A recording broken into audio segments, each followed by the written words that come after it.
Hello, Matt G4IYT here. Today we're looking at the full license mock examination number 1, version 1.6, and we've reached question 49, which reads, one of the 5 MHz subbands is 10 kHz wide.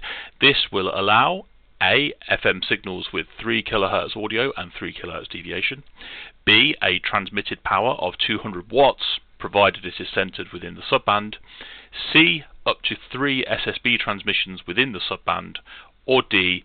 AM to be transmitted with up to 5 kHz of audio signal. So let's work through each one of these answers in turn, and we'll start with option A, FM signals with 3 kHz audio and 3 kHz deviation. And we may remember from the full license manual, we've got this section here on frequency modulation. This is under the transmitter chapter, and it does actually give us a formula here which can help us get a good idea of the bandwidth required for an FM signal, which is called Carson's rule. And Carson's rule is bandwidth is 2 times the maximum audio frequency plus the peak deviation. So max audio frequency plus peak deviation times by 2 will give us a rough guide to the bandwidth. So we know we've got 3 kHz audio and 3 kHz deviation. So 3 plus 3 gives us 6, times 2 gives us 12 kHz. So actually that's going to be wider than our 10 kHz subband. So we can remove option A.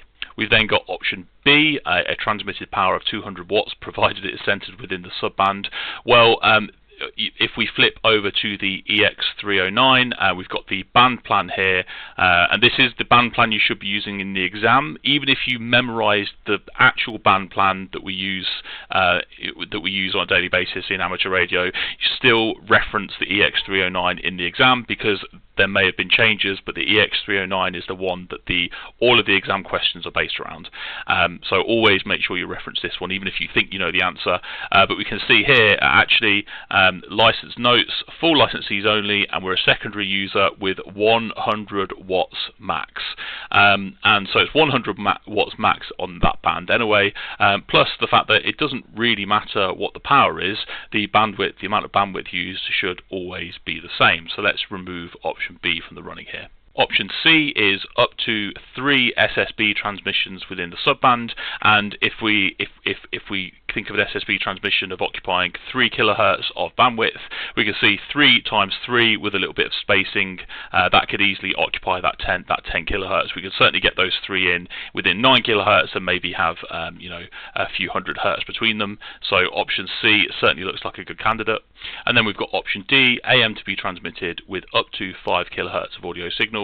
And with FM signals, we've got Carson's rule, which is the rule of thumb. For AM, the occupied bandwidth is typically twice the audio frequency. So that would be twice 5 kHz would give us the 10 kHz. However, that would occupy the whole of that subband. The other thing we'd need to bear in mind as well is that if we again consult the band plan, we can see we've got note 3 here, which says that amplitude modulation is permitted within the maximum bandwidth of 6 kHz on the frequencies with at least 6 kHz available width. So we can also rule out option D here, or we can rule out option D. So let's skip down to the answers and see if we got that one right, and we can see that for 49 the answer is of course option C. Thank you very much. I'll catch you for the next one.